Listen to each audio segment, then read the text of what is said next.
Hello everyone, Legend of Eon here, and I have for you guys a black trunks deck. It's a black, red, more or less, and a little spice in here. So, with this leader, when this card attacks, you have to play the top 2 cards of your deck to the drop area. Then if there is a red or blue card in your battle area or drop area, draw a card. Awaken, when your life is 4 or less, you may choose up to 1 card in your warp, and you add it to your hand, then flip this card over. And then you can activate the main. You don't have to send top 2 cards anymore, but you can if you want to further your overwhelm plays. But the auto is actually really cool. When this card attacks, draw 1 card, then you may choose 5 cards from the drop area and send them to your warp. If you do so, this card gains plus 5k and double strike until the end of turn. So it's pretty cool. So that's pretty much the deck. I kind of based off of trying to do like a double strikey kind of deck, but more like kind of manipulating the warp, because he's able to kind of manipulate the warp more or less when you awaken, but only once. So yeah, we play 3 of the Rushing Warrior Pans. Auto, when you play this card, choose up to 1 of your red leader cards or red battle cards. That card gains plus 5k for the duration of the turn. When you combo with this card from the battle area, you draw a card. So it's really nice because it combos really well with Jiren's, with the Ultimate Miraculous Gohans, more or less, pretty much. And then you can also combo with this card in the battle area to get 1 of your battle cards or leader card plus 5k, and then you're able to draw 1 card off of that. So it's really cool. Then some self-awakening cards. This card is actually more of a pressure card than anything. I don't really care about our life when we're using the 10k combos, because the 10ks are pretty much says that if you have 5 or more cards in our warp, we're able to use the 5k combo. So even on our unawakened side, it's able to be really good. But this card just kind of really just put pressure on our opponent, which is really nice. Then we play the double Unbreakable Super Saiyan Son Goku. Mainly we're playing this card for the auto combo part. When a card evolves into this card, or if you combo with this card, you draw a card. So pretty much it's another 10k in this deck. I was playing it in my original Trunks deck and pretty much just draw 2 cards during my turn, which is pretty cool. But I'm playing it in this deck because it's red. Then we play Pride and Justice Topo. If you or your opponents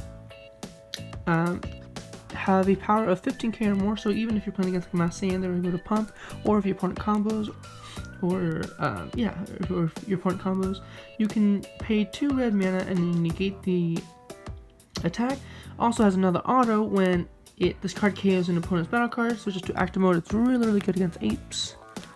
It's just really good negate. And then obviously Jiren, Fist of Justice. This card is really good. It's able to attack active battle cards, and then auto once per turn when this card attacks a battle card, switch this card to active mode, and then this card gains plus 10k power for the duration of the battle. So pretty cool. Then we play 3 Triple Union Super Sigma. This card has double strike yet again. Place this card into your drop area. You draw 2 cards, then choose up to 1 of your opponent's battle cards, and it loses 10k power for the duration of the turn. So one of the combos in this deck is that we're pretty much able to go ahead and just loop this guy over and over again, pretty much, or loop any other kind of like battle cards and able to just gain a lot of card advantage. And that card is a really cool combo with, obviously, Miraculous Comeback Ultimate Gohan. So the play is pretty much like turn 4 you play a Jiren, turn 5 you play a Triple, and then turn 6, you know, hopefully you're depleting your hand more or less, but you're going to be gaining a lot of card advantage because your opponent's going to be attacking you. You're going to be drawing cards off of the unawakened side. So anyway, we pretty much want to play this card for 2 mana, and then after that we can start drawing cards off of the Super Sigma, which is really nice. But this card is really cool. It says if you have 3 or less cards, if you have only 3 or less cards besides this card in your hand, reduce the energy cost of this card in your hand or battle area by 4. So pretty much it would cost 2 red mana. Again, it's like a little topo on your turn. And then this card says when this card KOs your opponent's battle card, inflict 2 damage to your opponent. So in that regard, it's able to, if your opponent has a battle card tapped, you can attack it, and then if it's KO'd, then your opponent will take 2 life, which is pretty cool. Then we're only playing 2 Planet M2s. This card is really nice because, say you play this card and you attack with the front side of the leader, your leader says a card, so it doesn't have to be a battle card. It's just as long as it's a red card on the battle area or your drop. So even if you mill 2 black cards, you don't have any other battle cards in your battle area other than the Planet M2, you're still able to draw 1 card.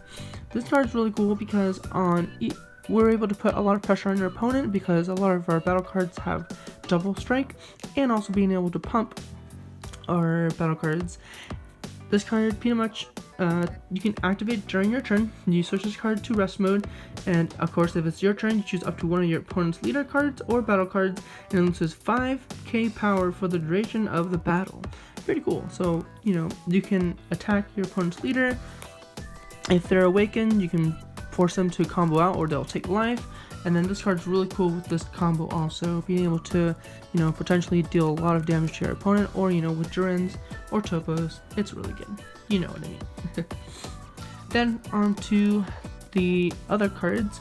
So Supreme Kai of Time, World's Protector. Again, we don't need to have 4 or less life to play this card, as long as we have 5 or more cards in our warp. Yep. So pretty cool. Then we play 2 Time Patrol Trunks. I can't really see it. So it says overwhelm for 3, and it says auto. When you play this card using overwhelm, look at the top 2 cards from the top of your deck. Choose up to one of them and add it to your hand. Then place the remaining cards in the bottom of your deck. So if you don't like any of the cards, you can choose to put both the cards in the bottom of the deck, or you can choose one and then one in hand, or one in hand and one in the bottom. So pretty neat.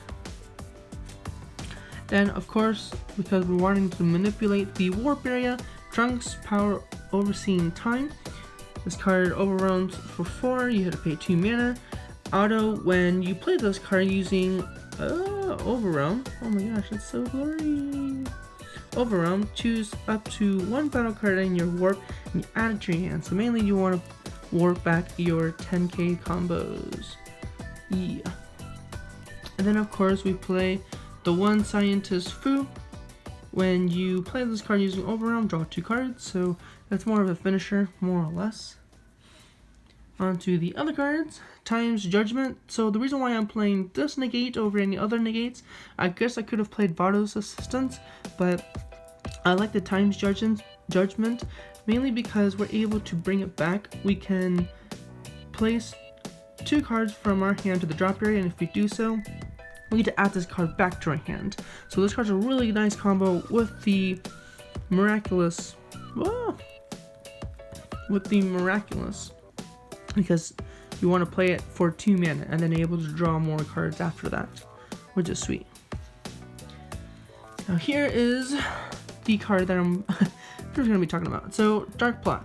It says choose 1 battle card in your warp with an energy costing 4 or less and you play it.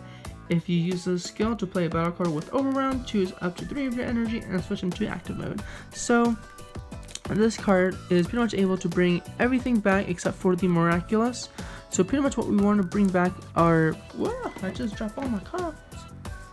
We want to bring back these guys, so either one of these, pretty much. And there's another card too that I will be getting to soon.